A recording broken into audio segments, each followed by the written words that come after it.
Wow, I'm still here.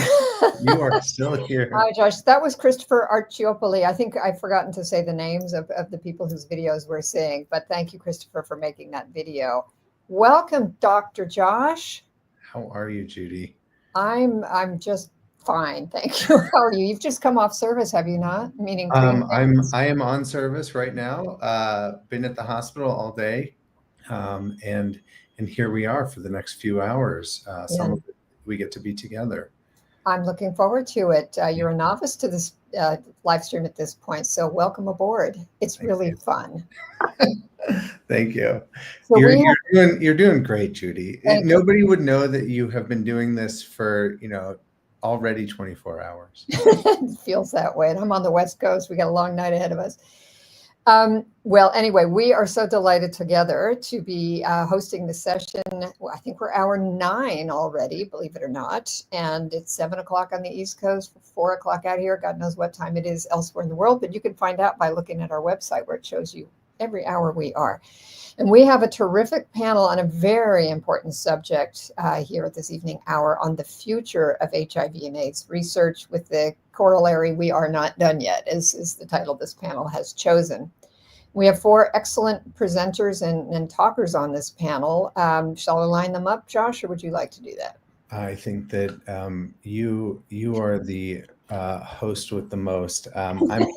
I'm here for comic relief and whatever else I can provide. I'm just delighted. I don't know. You want to say a minute about who you are? I know you said you weren't. Oh, yeah. I realized you haven't introduced yourself. I'm so grateful to you and to everyone who has spent countless volunteer hours doing this.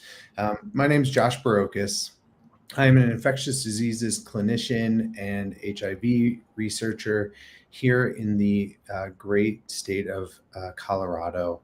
I am privileged to get to spend time on the wards over at one of our safety net hospitals as an ID clinician, and the rest of the time, most of my work hangs out at the intersection of HIV and vulnerability. So Ricky's talk, which I got to tune into on my way home, was essentially where I just spend my time.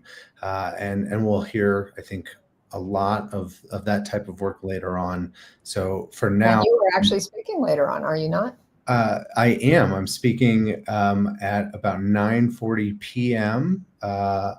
That's Denver time. So again, I got to do math. 8:40 West Coast, 11:40 East Coast. Yeah, for the night hours. So I'll be there. Come join. It'll be fantastic to be able to share some of that work. Great, terrific. Thank you and welcome again, Josh. Okay, so let's turn to our panel. We have Debbie Persaud from Johns Hopkins, and she's the chair of the HIV Cure Scientific Committee at Impact Network and co-PI of the Pediatric Adolescent Virus Elimination, also known as PAVE, Martin Delaney Collaboratory in Washington, D.C. We have Judy Currier from UCLA. We have Jeanne Marrazzo, who is the 6th NIAID director, as we all know, and formerly University of Alabama, before that University of Washington. And we have LaRon Nelson from Yale University and the Bronx Health Center. So really, really excellent group of people. And I think, are we having Debbie go first, or how are you doing this? You're going to go in sequence and each make some comments, and then we're going to have a panel. Do I have that correct? That's right. So first up, Debbie. And Debbie has some slides, I believe. Great. Great. Thank you, Judy and team, for giving me the opportunity to participate in this amazing streaming event. And I'm going to focus really on the progress made in HIV prevention, treatment, and cure research in children, really to highlight the critical need to continue this agenda. So to frame the situation in children, I wanted to start with the numbers of the epidemic in children. And so today, actually it's estimated in 2023, 1.4 million children less than 15 years of age living with HIV, 120,000 new infections in children globally, 76,000 AIDS-related deaths, And only 53% of children living with HIV are on antiretroviral treatment, highlighting significant gaps that we need to close towards elimination of perinatal HIV. And as we look at these numbers, while they remain appalling, it's really important to remind ourselves where we started and how critical NIH funding for biomedical research for prevention of vertical transmission or perinatal transmission has impacted this epidemic in children. And what you see on the left is really the precipitous drop in new perinatal HIV cases in the US following the landmark clinical trial PSCTG 076 that was really a pioneering study where pregnant women were given between 14 and 34 weeks of pregnancy were given a single drug, ACT. They were also given it during labor and delivery by intravenous infusion, and all HIV-exposed infants receive zidovudine or AZT for 6 weeks postnatally. And what you see is this dramatic reduction from 1,700 plus cases per year annually to now about 50 to 100 cases in the US. It's important to point out that we have not eliminated perinatal HIV infection within the United States, a key feature that's important with respect to efforts domestically. What you see on the right are really the numbers. Similarly, a simple, feasible, affordable regimen, a single dose of nevirapine given to women in labor in sub-Saharan Africa, and a single dose to the infant within 72 hours of life, leading to a relative risk reduction of 48%. In the PSCTG 076 trial, the reduction was 2/3. And so with this strategy, we've really achieved significant drops in perinatal HIV infection. These trials really provided the foundation for use of antiretroviral drugs for prevention of transmission of HIV in the perinatal setting and has become the mainstay of prevention efforts in the adult space. The second major breakthrough with respect to how to treat HIV infection in children came from an NIH-sponsored clinical trials, the SHARE trial, which really examined the life-saving effects of early treatment, meaning infants by 3 months of age. If you treat infants, this dramatically reduced infant mortality by 76%, HIV disease progression by 75%, informing guidelines in how to treat HIV infection in infants. So in 2010, it was universal test and treat for infants, which is now becoming standard of care for adults. With this investment in antiretroviral treatment for children, and you heard from Sharon Nachman earlier, the Impact Network spends a lot of time, effort, and NIH funds looking at pharmacokinetic safety and efficacy of antiretroviral drugs in newborns, children, and adolescents. And what you see on the left was really the face of pediatric AIDS. When I trained in New York City at Bellevue Hospital in the 80s, this was the face of HIV. 50% of children died by age 2 years of age. And what you see on the right now is actually an event, Elizabeth Glaser event, where we have a cohort of lifetime survivors, individuals living to 40 years of age. And actually was an event this past weekend and met 2 40-year-olds living with perinatal HIV. So substantial return on investment in human health follow in the space of perinatal HIV with prevention and with treatment efforts. But it's important to point out that a young adult or 30 or 40-year-old living with perinatal HIV, lifetime survival is complicated by increased comorbidities, and there's not been return to normal lifespan, highlighting the need, and you heard earlier from Sahara, the need to continue to figure out how to interventions that would make individuals lifetime survivors live free of comorbidities. And so with the investment in the Impact Network, I want to really emphasize this, a network that's focused on therapies for women and children, located in 52 clinical trial sites within the US and internationally. Significant participation of clinical trial participants. We've made tremendous progress in use of antiretroviral treatment across the AIDS spectrum. What's important to point out is that even though we've made advances in prolonging survival, we know that HIV, our current therapies are not curative, rendering ART lifelong, which is challenging for children, adolescents, and adults living with HIV. And so a new pioneering area for perinatal HIV is really this focus on achieving ART-free remission or cure. And that is identifying therapies that we can give to children that would allow them to be induced into a state of remission where their antiretroviral treatment can be stopped and without experiencing prompt rebound viremia. And this first clinical trial was Impact P1115, a study that started 10 years ago of very early treatment of newborns within the first 48 hours of life to see if we can restrict reservoirs from forming to afford ART-free remission. Was informed by a single case we identified in the US, the infamous case of the Mississippi baby, in whom we identified very early treatment at 30 hours of age with a nevirapine-based regimen likely led to the outcome of 27 months of ART-free remission. And so we're pleased to report that, again, investment in clinical trials from a single case has led to identification of this treatment strategy towards remission and cure. And so 4 of our 6 children at a median of 5.5 years of age actually experienced greater than 48 weeks antiretroviral-free without having rebound viremia, confirming that there's a potential pathway towards ART-free remission and cure in children. And this study is expanded to include immunotherapeutics with broadly neutralizing antibodies to see if we can afford remission in more children in these trials. A new and exciting direction for the Impact Network is really a focus on immunotherapy in addition to conventional antiretroviral treatment to achieve ART-free remission and cure. So pushing the envelope for therapies for this population that face a lifetime of therapy. Debbie, darling, I wonder if you could continue some of this when we get to discussion. I hate to cut you off. I have no idea how long your slides are. I'm done. I'm actually almost done. Okay. I'm actually done. Your last one? Yes, and so the way forward is really to build this agenda. We feel that this agenda is threatened by uncertainties around PEPFAR.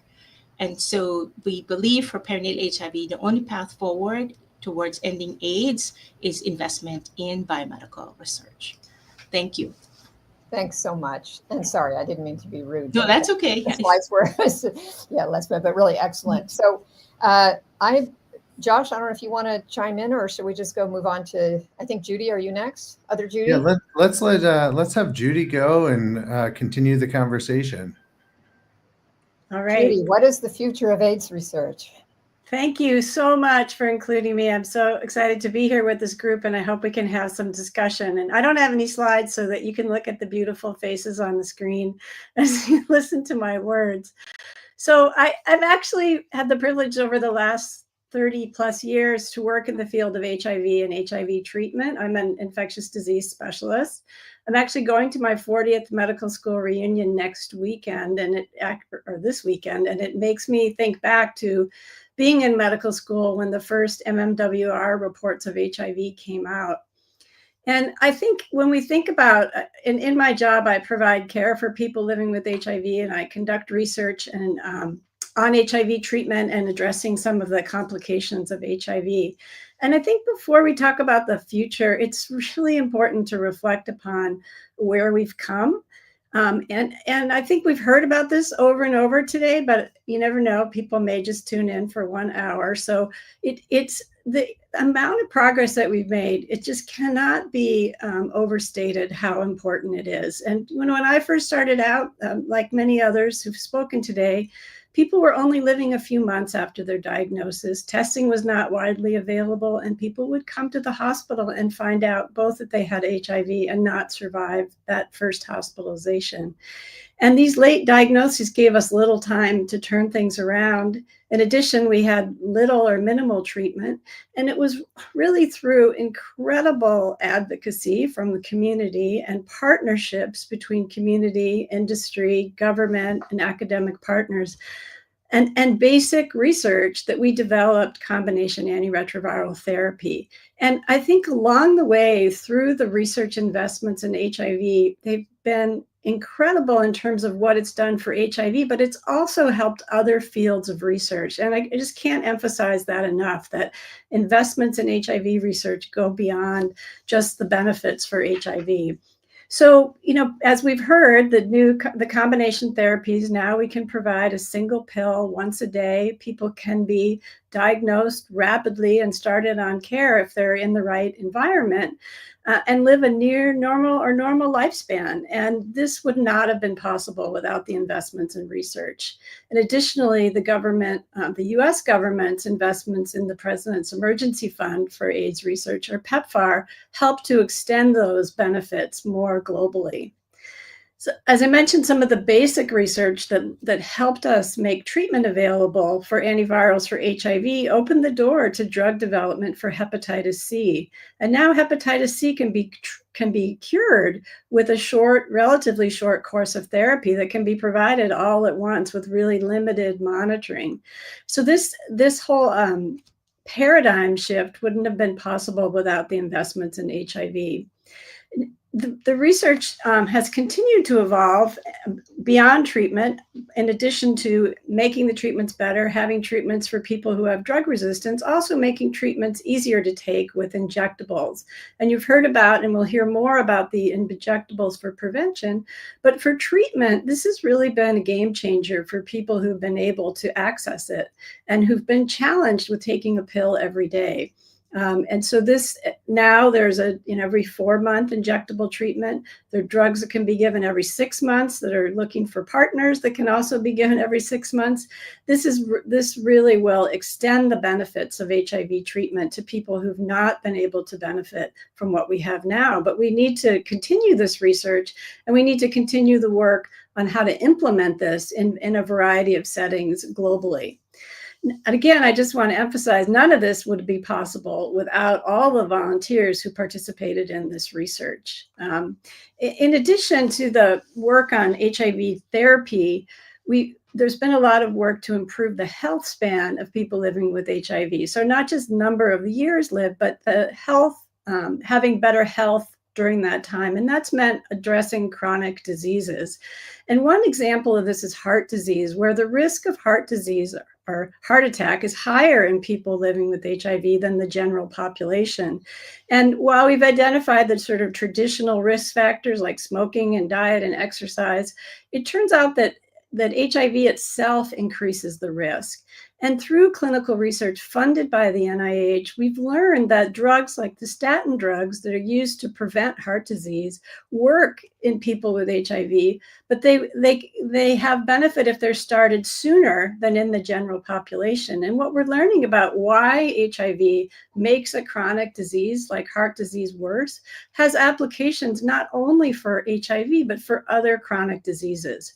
So this investment in this research has been really important. And similarly, we're learning about aging and how people living with HIV may have some forms of accelerated aging. What we learn there will have broad application. So it's critically important. With so many people living with HIV are getting older now, we need to understand better how to increase the health span for all of them.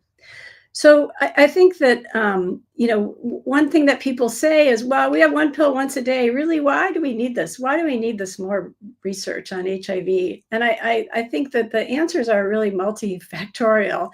We continue to need new drugs for resistance. We continue to need options that are more fit with people's lifestyle. And we need to continue to do research to understand how to make these drugs work in people's lives. I mean, you heard a lot about some of the behavior and sociologic issues today in this live stream that we have to address stigma, adherence, and other structural factors that impair people from being able to benefit from what we have to offer. So that's a really critical area of research. And then just finally, a word about cure.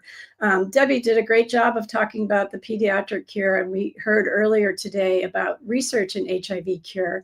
But it's not just about treatment, taking a treatment for life. It's about finding a way for people to live without needing to take HIV treatment. And that means teaching the immune system how to control the virus for them. We have examples where this has happened. In some cases, people have had to undergo pretty significant interventions, including bone marrow transplant, but it shows that it's possible. And the insights from these cases are really guiding the research towards potential interventions that will help control HIV. And what we learn there will not only affect HIV treatment, but will help us understand what we need to get to the vaccine finish line. So all of this is under threat. I think there's so much more to be gained, and now is not the time to stop. So I'll stop there and come back for more discussion later. Thanks. Thanks, Judy. That was, I generally, every time I hear you talk, I wish I was as eloquent as you are. And so to keep the conversation going, Jeanne Marrazzo, do you mind heading us into the next part of this discussion? I'd be happy to do that. And speaking of eloquence, very tough to follow Judy, but I will do my best. I really want to do a shout out to the titanic efforts of the team that's doing this. It just really says that, no one can stop us if we continue to fight together, stand together, and continue to tell the truth and advocate for science and for our patients and our community. So it's a huge honor to be here. I'm going to try to be brief because I really want to have a discussion among these incredible people. And if you were listening a couple of hours ago, Rafi Landowitz provided a great background on the biomedical history of PrEP as prevention. And I've been charged with at least talking about the future of prevention research. So I won't go into many of the details of the background. I'm going to assume most people are somewhat familiar with those. What I really want to focus on is the future, including opportunities, challenges, and most importantly, how do we navigate past the obstacles that seem to have proliferated exponentially in the last several months. Seems like every day, you get up and it's just another barrier to getting stuff done. So what's next? So there's kind of three domains in prevention that I like to think about. And Judy alluded to this, and I'm going to leave treatment as prevention out of this for the moment. I think she nicely talked about that, but I will mention that all the models that talk about biomedical prevention as PrEP and look at how they can impact the future of the epidemic assume that we're going to continue to treat people to keep them aviremic so they don't transmit HIV. And with that denominator being incredibly threatened by cuts to treatment, those models go out the window. So I really, really want to emphasize that we're not just talking about loss of the potential of biomedical prevention of PrEP. We're talking about the loss of treatment as prevention, which really screws us because that means that we really can't rely on many of the models which just have continued to assume continued scale up of treatment, which has been wildly successful, as we know. So it's an important point to remember, and I feel like people have not really highlighted that enough. So do want to put that out there. So let's just talk real quickly about biomedical prevention, and that really does mean chemoprophylaxis with PrEP. And of course, you can deliver PrEP orally, you can deliver it mucosally or epithelially, and you can deliver it parenterally through an injection. The progression has really been incredible from, as Rafi described, the early successes and quote unquote failures, let's just say limitations, we'll call them, of oral pre-exposure prophylaxis, moving to systemic long-acting PrEP, of course, lenacapavir being the prototype, and now oral long-acting PrEP with the Merck drug MK8527 about to be launched. Once monthly pill in the expressive phase 3 trials. So incredibly exciting, terrific success. But the slides that I've been showing in the last several months, interestingly, even before the latest challenges that have been largely politically imposed, related more to infrastructure. And there are so many threats to stable infrastructure and to a stable workforce to be able to deliver not just treatment, but also prevention.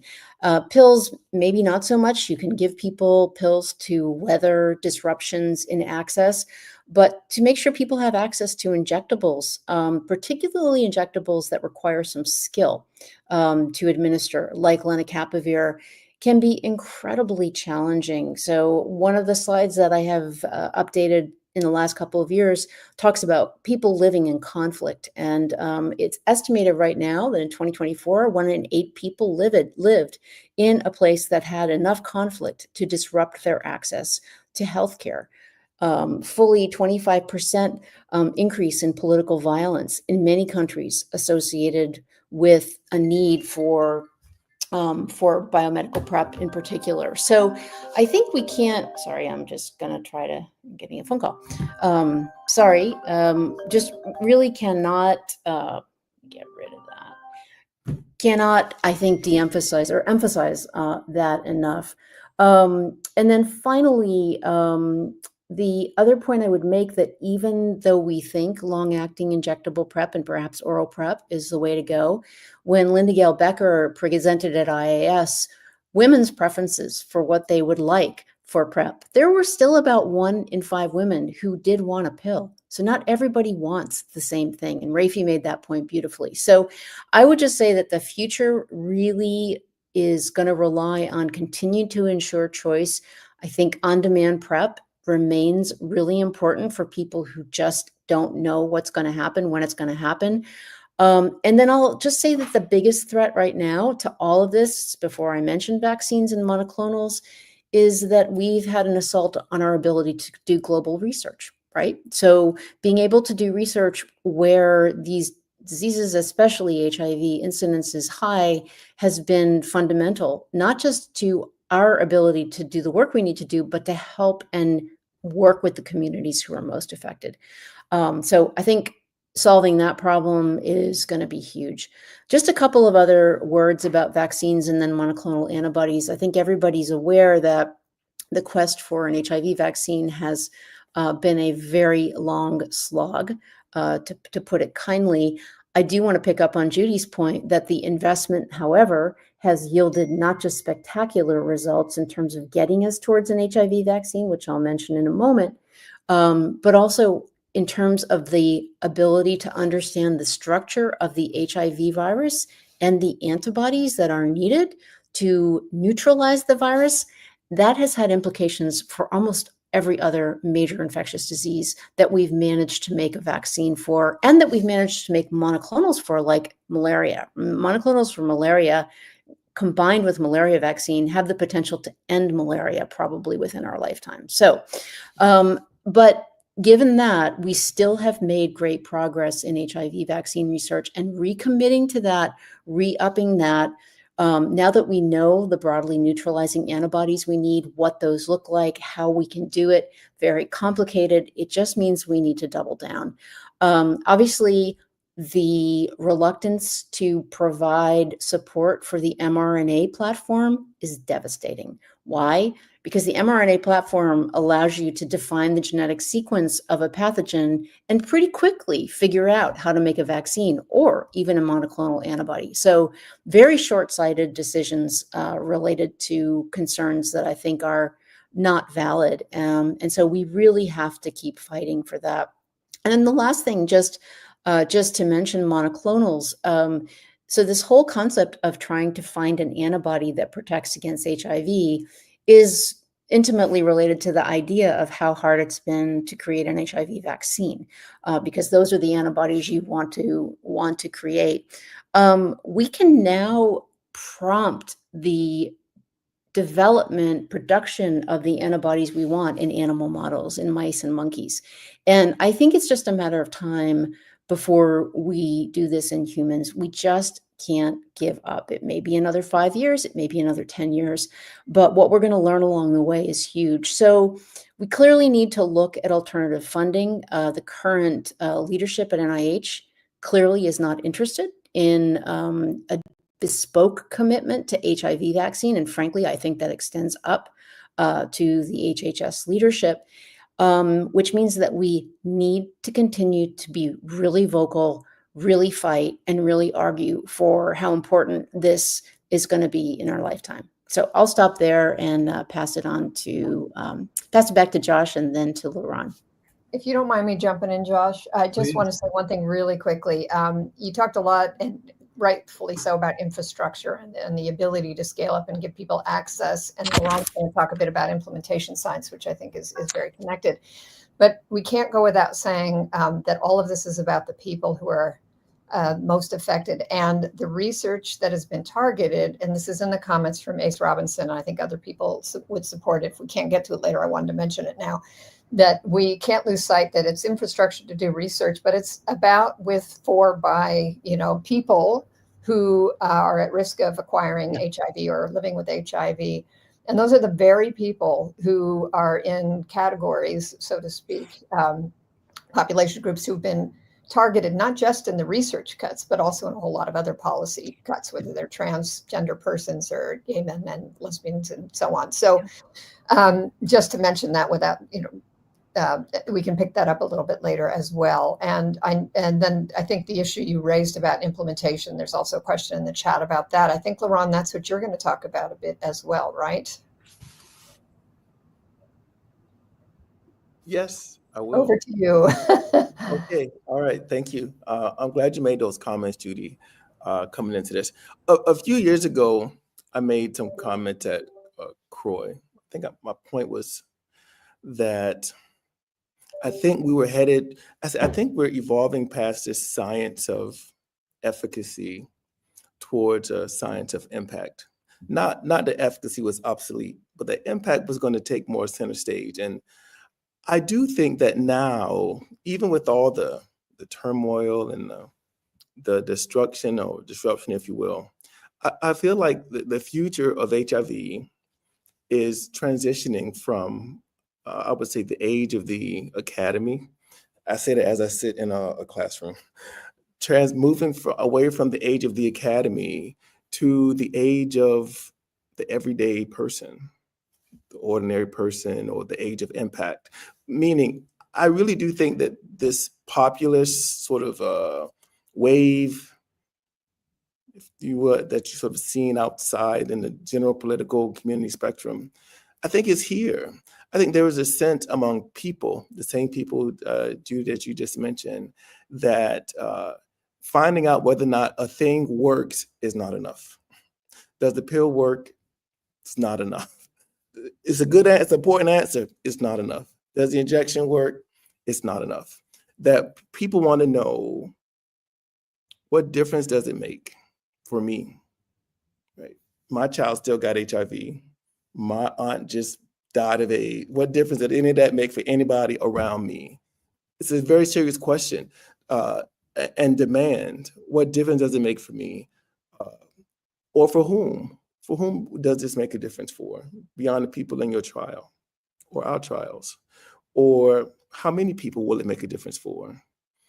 Or when is it going to make a difference for them? Or for how long will this difference, how long will this last?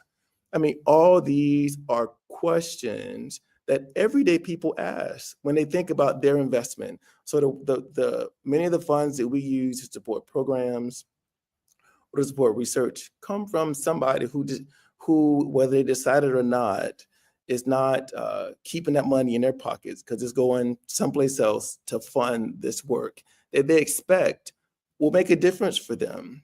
And I think that that's where we are. I think we've entered into that age, whether by force.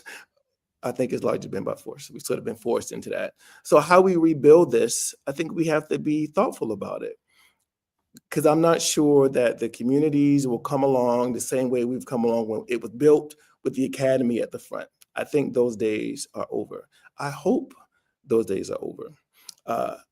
I think to answer these questions that I just posed require us to think a lot more about implementation now, even at the design phase, even as we're thinking about the monoclonal or the new injection, if it's once a year, or the new pill or implant, whatever it might be. We got to think about who's going to use this. How are we going to get it to them? How will it look? Who administers this? And it might seem an odd question to ask if I'm a biological or biomedical scientist or virologist, but I think the public will demand that those questions be asked and answered. at least attempt at the beginning, that we can't wait till the end of a 10, 12, 20 year, however long these trials take, to start asking those questions. Because that means it's going to take even longer for it to actually get to a place where we know how to implement this. And I think that is the beauty of implementation science, which I think is still early. And I think some folks might say, how can you do implementation work until you know whether it works or not? That's logical. But I think the demands will force us to consider what is possible. I think the just say we won't do it because it doesn't make sense to do it that way, I don't think that's an acceptable answer anymore. There are too many things. I mean, people would say there's no way you can get an injection for twice a year. That's fantasy. That's not how this works. Yeah, somebody had to imagine it and then to attempt it.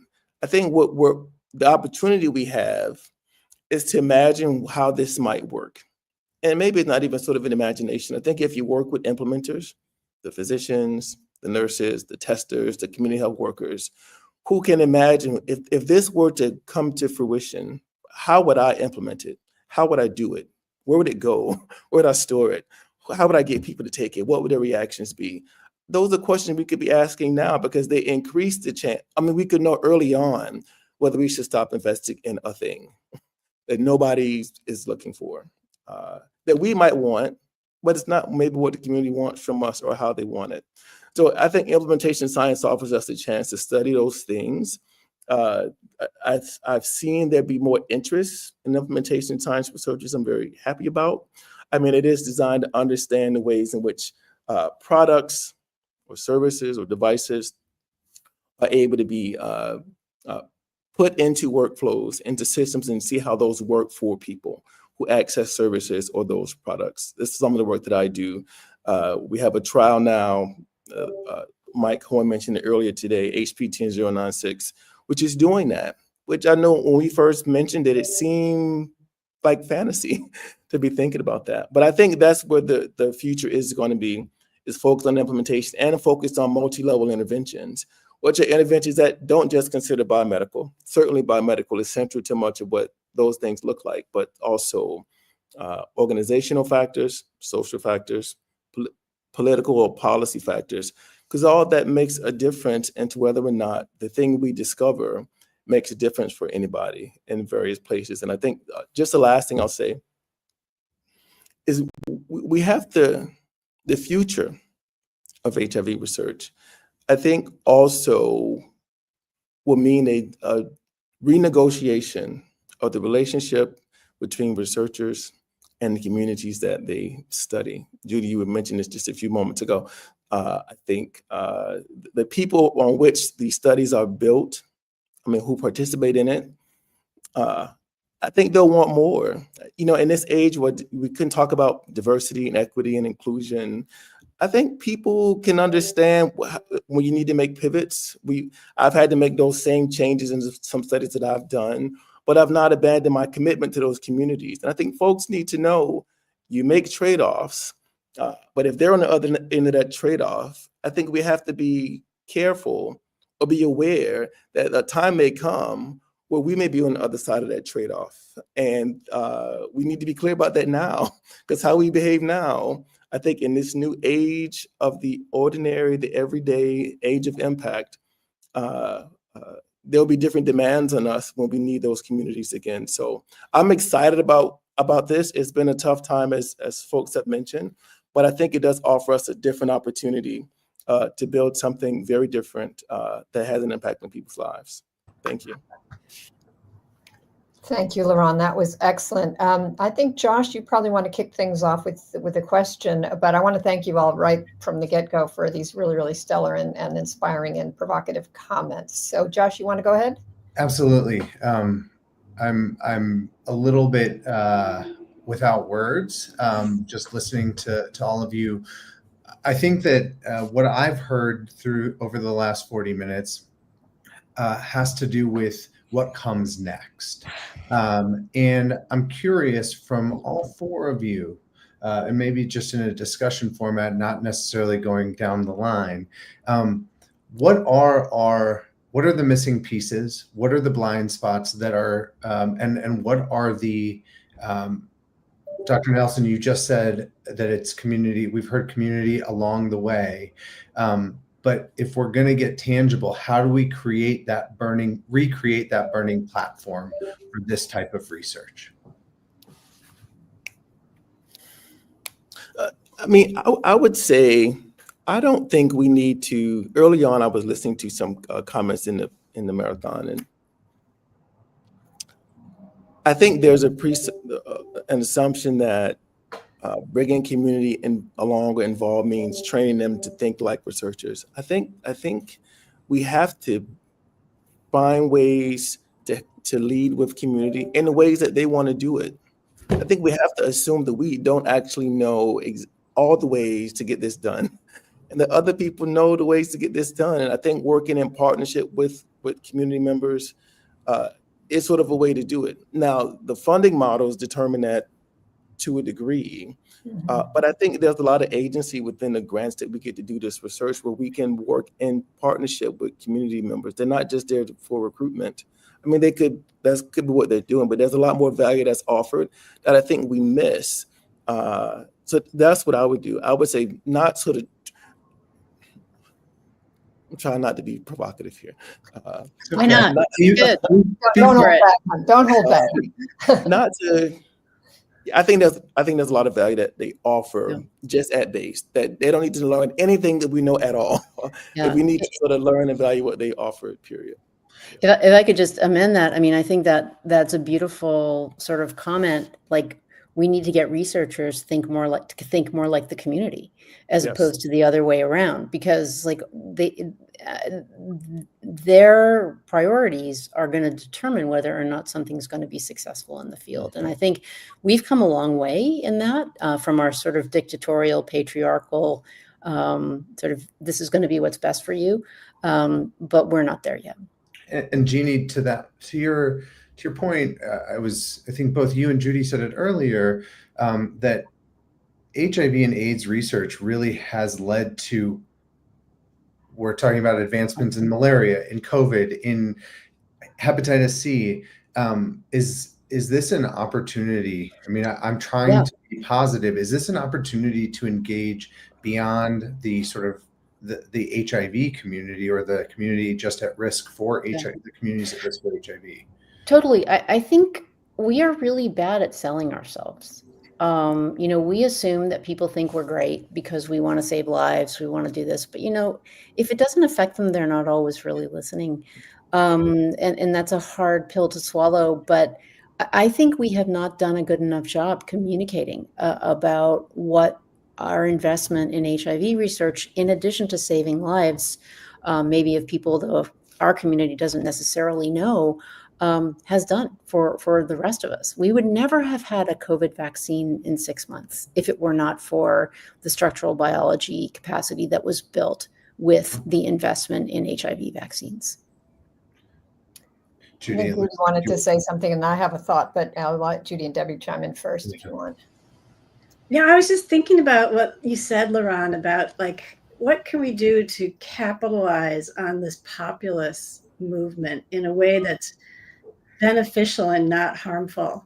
And I think what Jeanne talked about, that this groundswell of concern about what's happening to our healthcare system and people's access to HIV services generally, not prevention, treatment, testing, community health centers, community-based resources for this. How do we bring that more to the larger population and get people really talking about what it means for their communities, their families, their, everything. I don't know. It's like you want to take it and twist it a little bit from the way it's being used right now.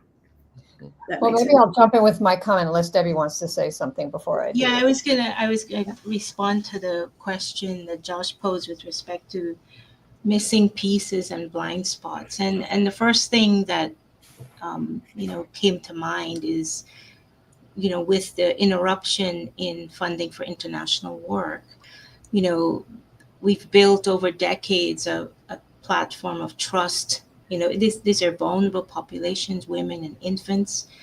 in resource-constrained areas and with abrupt cessation of clinical trials activity, especially a protocol like a very early treatment protocol, which has built a large infrastructure of investigators and teams and families and communities. It took 10 years to, it's a 10-year trial that's been ongoing with abrupt cessation. And some of our studies in adolescents were abruptly stopped. I mean, I think that's really impacts on trust in communities. And going forward, I think we have to figure out how to quickly rebuild that trust. And I think my spin on the pediatric part is I do think, LaRon was talking about implementation. There has been important implementation and policies and guidelines that have come out of the pediatric studies. And without a cure agenda, we would not have investments in new drugs or long-acting for children or immunotherapeutics. So changing the treatment paradigm for HIV infection in general towards remission and cure has terrifically benefited pediatrics, because I think everyone thought it was a disappearing disease and there was no need to invest in new drugs. So I think we're at crossroads here where we've made tremendous progress. Our international sites and teams and families and communities are very invested in different therapies for children, but we've now, I don't want to say severed, but breached that trust. And I think an important part for us as a community is trying to rebuild the trust to keep moving this agenda forward. Yeah, thank you for that. And kind of connecting a few of these dots around implementation and the structure and operations of research going forward and the relationship to community, there's a question in the chat from Orbit Clanton that's kind of parallel to something I was going to ask, particularly LaRon, but I think all of you, because you come out of mostly a biomedical environment, clinical research, which is this whole role of implementation research or implementation science. How can we ensure, well, that's not my question, but that's okay. I'm going to get to it. Well, why don't you flash that first, and then I'll sort of say it the way I was going to say it. So here's Orbit's question. We're witnessing a growing momentum around embedding implementation science into HIV research. As leaders in the field, do you see this as a transformative step forward, and how might it sharpen our ability to deliver prevention, treatment, and care with greater equity and impact? And Judy's amendment to that great question is, given especially what LaRon said about we have to do things differently, and we also have an opportunity to do things differently because things have been smashed and broken. How do we ensure that any focus on implementation and with a community-led or community lens embedded happens differently so it can be more effective, given the structure of academic research and the funding agencies that keeps creating a situation in which certain kinds of scientists and certain kinds of ways of doing research are always the ones that percolate up? So this whole area of implementation science, for example, and I'll get off my soapbox really quickly, it's a new name to something that a lot of folks were doing decades before in my world, in the social sciences and the business world. It was health services research and operations research. And it's got this new name, and it's been crafted mostly by clinical scientists. And so it's sort of, we keep finding ways to keep rewarding and elevating a certain way of addressing health sciences issues, which is informed by this very medical frame. So to ask the question to you, LaRon, and to channel Orbit's questions, if we're going to do, and if we can bring some focus on implementation through science, how's it going to look different and not devolve back into, oh, we have to do clinical trials with an HIV endpoint kind of situation? Yeah, that's a tough question, but I would say even how we think about the funding. I mean, my sense now is that there could be different models for how we fund it. I think if we're talking about federal government funding, those barriers are already built into the structure. I mean, it'll be hard to change. It's not impossible to change, but I think we can rethink where the money comes from to do what. If the answer is to see whether or not this hypothesis was proven that this drug worked, there has some limits. But I think in the private sector, there's a lot of money. I think what academia hasn't grappled with, because we haven't had to, is what then do the people who invest this, not just the taxpayers, who sometimes maybe there's not the same pressure to deliver for them, but for the people who say, okay, you need $200 million for your network, for your whatever, sure. What is it going to do, right? And you have to show us what is it going to do, because it's not like that is not there.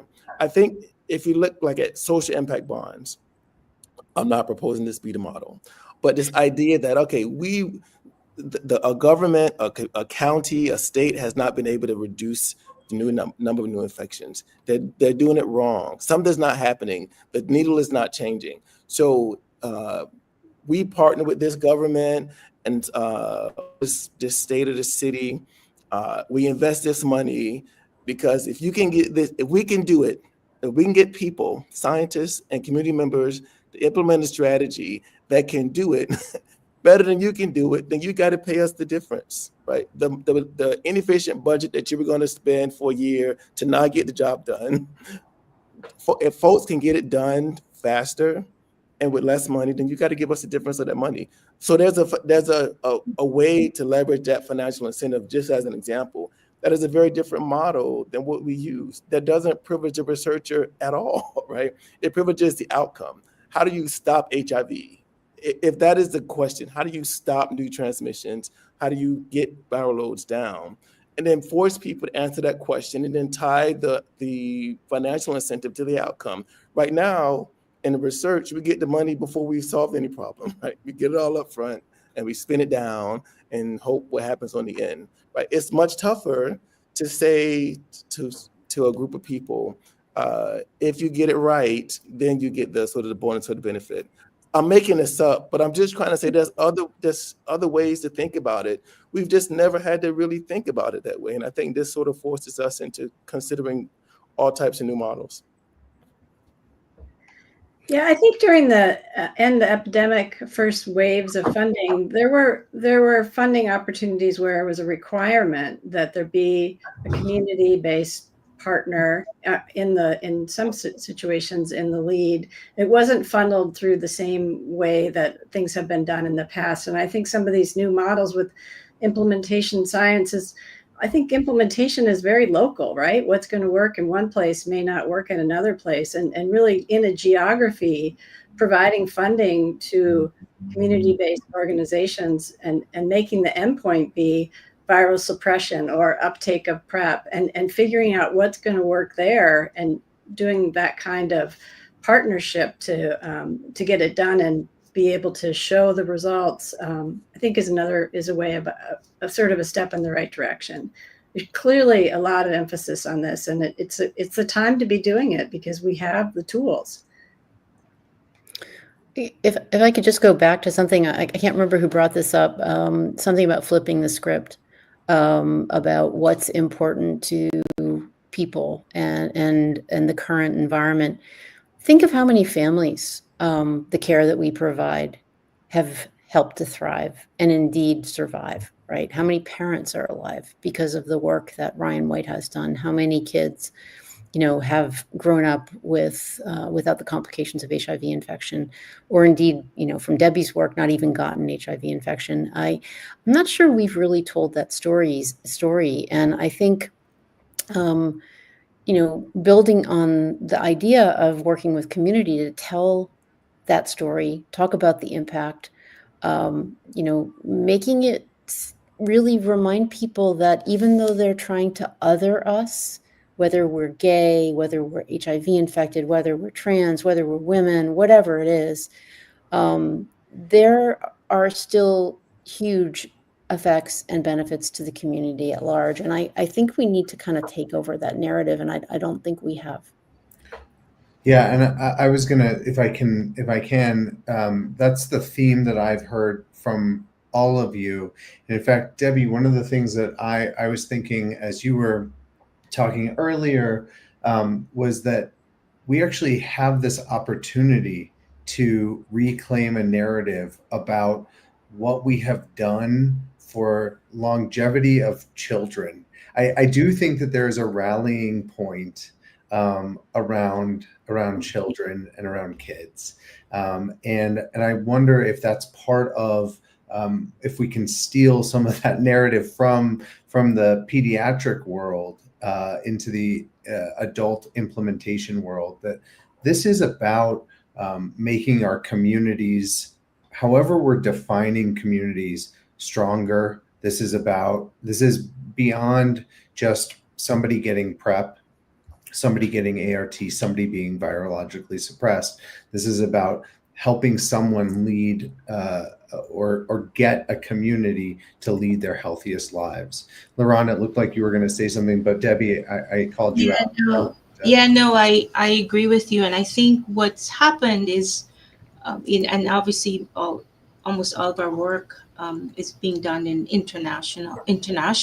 And I think the communities internationally and they've really evolved with us with this agenda and have voices around this and how to do things better. I think we're very engaged, again, because of the vulnerability of the population. I mean, for a lot of women and children, the healthcare team really is the only team that know they have HIV because the stigma still persists and exists.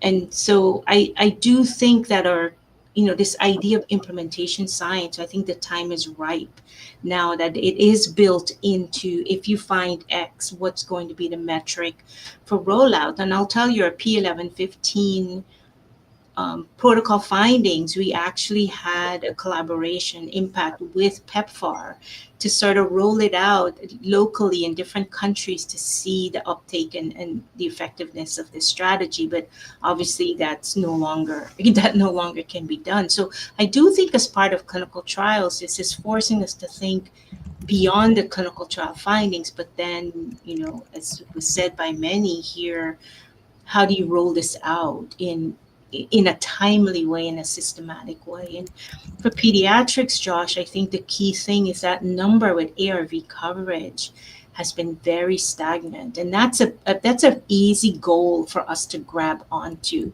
You're at 53%, and actually kids are not being diagnosed till they're hospitalized at age 7 or 8.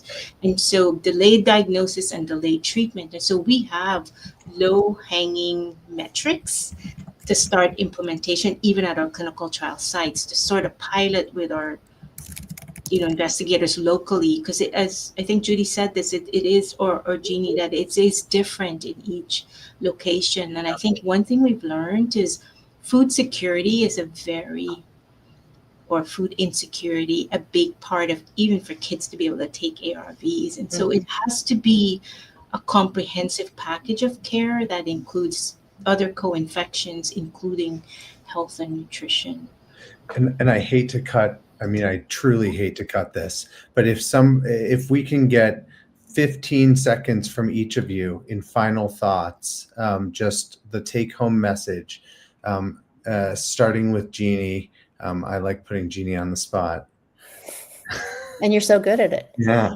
Seriously, 15 seconds. Number one, don't give up. And number two, even if we try to reclaim the story to resonate with the current environment, we can't forsake our most vulnerable populations who, again, they're trying to erase. So that's all I'll say. Judy? I think we have to do this together, and we have to be kind to each other to get through this. Debbie? Yeah. I would say we've made tremendous progress, and we just need to forge forward to continue to make progress. And with the last word, LaRon. Yeah, I would say that the focus on the community is more than about ethics and equity. It is what innovation is, and I think we're leaving a lot of innovation on the table by not partnering with community better than we have. Amazing. Perfect. Thank you all. I think I'm going to disappear Josh, we're going to segue with a video, and then you get to take over. We'll be here. for Thank the you next all. session. Thank you very much. It was So great. let's thank Love to everybody. see you all. Wonderful panel. Thank you. Thank you so much.